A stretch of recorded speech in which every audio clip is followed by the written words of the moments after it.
Here's more on troubleshooting my GE refrigerator, or really any refrigerator in general.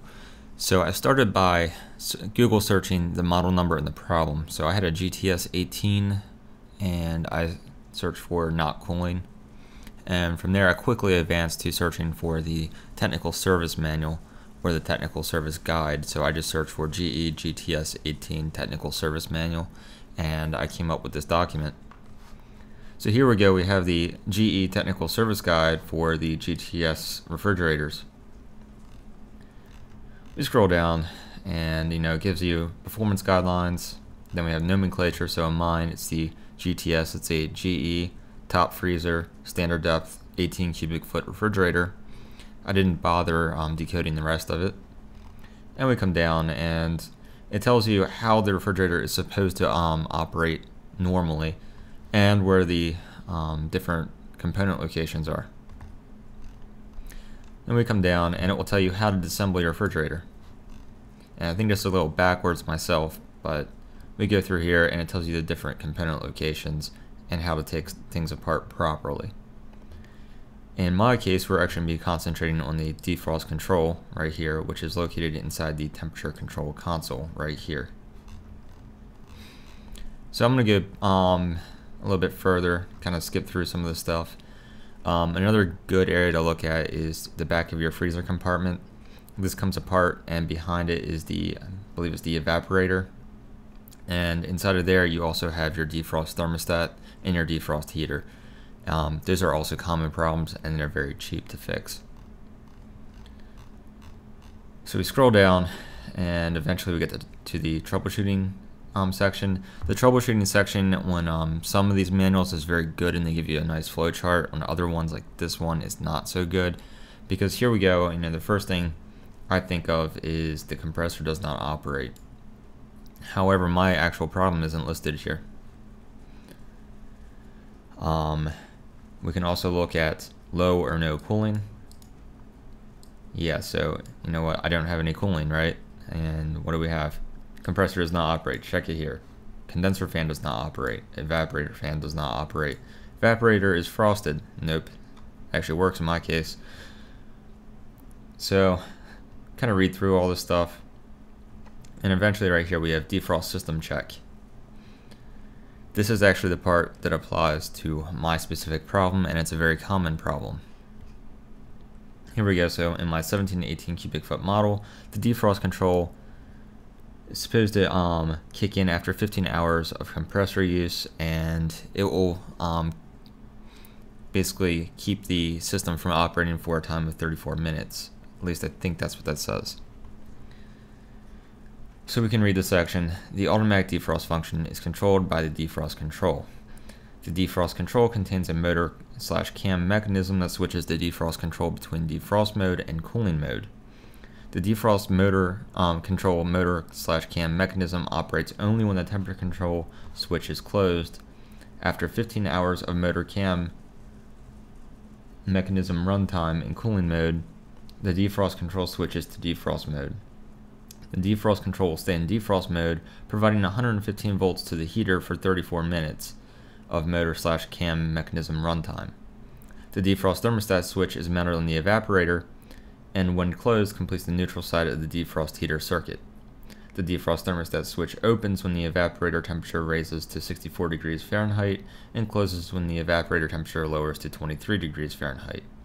The defrost thermostat switch typically opens during the defrost cycle, preventing the heater from defrosting for the full 34 minutes. The purpose for the 34-minute defrost mode at the defrost control is to prevent the compressor from operating and refreezing any water that may be dripping from the evaporator.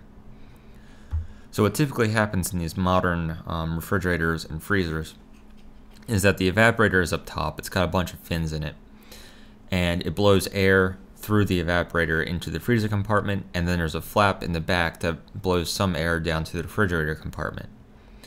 Over time, from the humidity in the air in the compartment, you develop ice in the evaporator. If the evaporator freezes over, it's not able to move any air, and then your entire refrigerator or freezer will begin to heat up. So this is actually critical to the operation of the freezer. It's not like the old ones that you had to manually defrost them, and if you didn't really manually defrost it, the freezer continue to work normally. No, in these new ones, it needs to defrost. So here we go, and you can see how it's supposed to work, and then it tells you what to check for if it's not working. So we check for the evaporator heater to be open, and I think this is a little backwards again. The very first thing I'd be checking is that mechanical control. It's a very common problem, and it's very easy to access. Then it tells you to check to see if the defrost thermostat switch is stuck open. Again, this is something you have to pull your freezer apart just to get to it. So why would you list that first? The very third step is defrost control open in defrost mode, and it tells you to manually rotate the defrost control in the defrost mode to run the checks. That's like the very first thing I would do, is to manually rotate the control to kick it in and out of defrost mode and normal cooling mode. So in my case, I rotated it and the refrigerator came to life. That's the problem.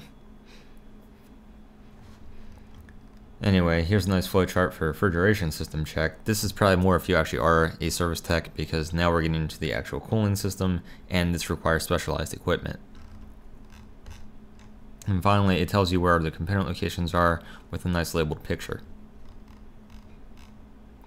And then we have a schematic. And so here's my refrigerator. And you can see here's the defrost control right here. If the defrost control isn't operating correctly, it's going to kick that defrost heater in when it shouldn't be. And the bigger part of the problem here is that even though the defrost heater might not be operating because the thermostat will override it, it will prevent the compressor from ever kicking on, and then your refrigerator will never cool down. Anyway, if you're going to be troubleshooting your refrigerator, the very, very first thing you should try to find is actually this technical service manual or technical service guide. It will give you a lot of insight into how the refrigerator works and what to check and where to check it. You can save a lot of money this way because the service call generally starts, at least $60 for them just to drive out to your house. You're probably looking at more like $100. Whereas with this, you can run some very simple checks just by looking at the service guide, and you might be able to fix your refrigerator for free or for just the parts cost. And it tells you how to take it apart properly so you don't break anything. I've fixed several refrigerators this way and saved a lot of money, and probably saved the environment, because in most of these cases these were older refrigerators that we wouldn't have bothered to call a service tech out for. We just would have bought a new one. So go ahead, do your Googling, and between the service guide and any other results that you might find on Google, you have a very high likelihood of being able to fix your refrigerator if you're handy. I hope you learned something. Come back later.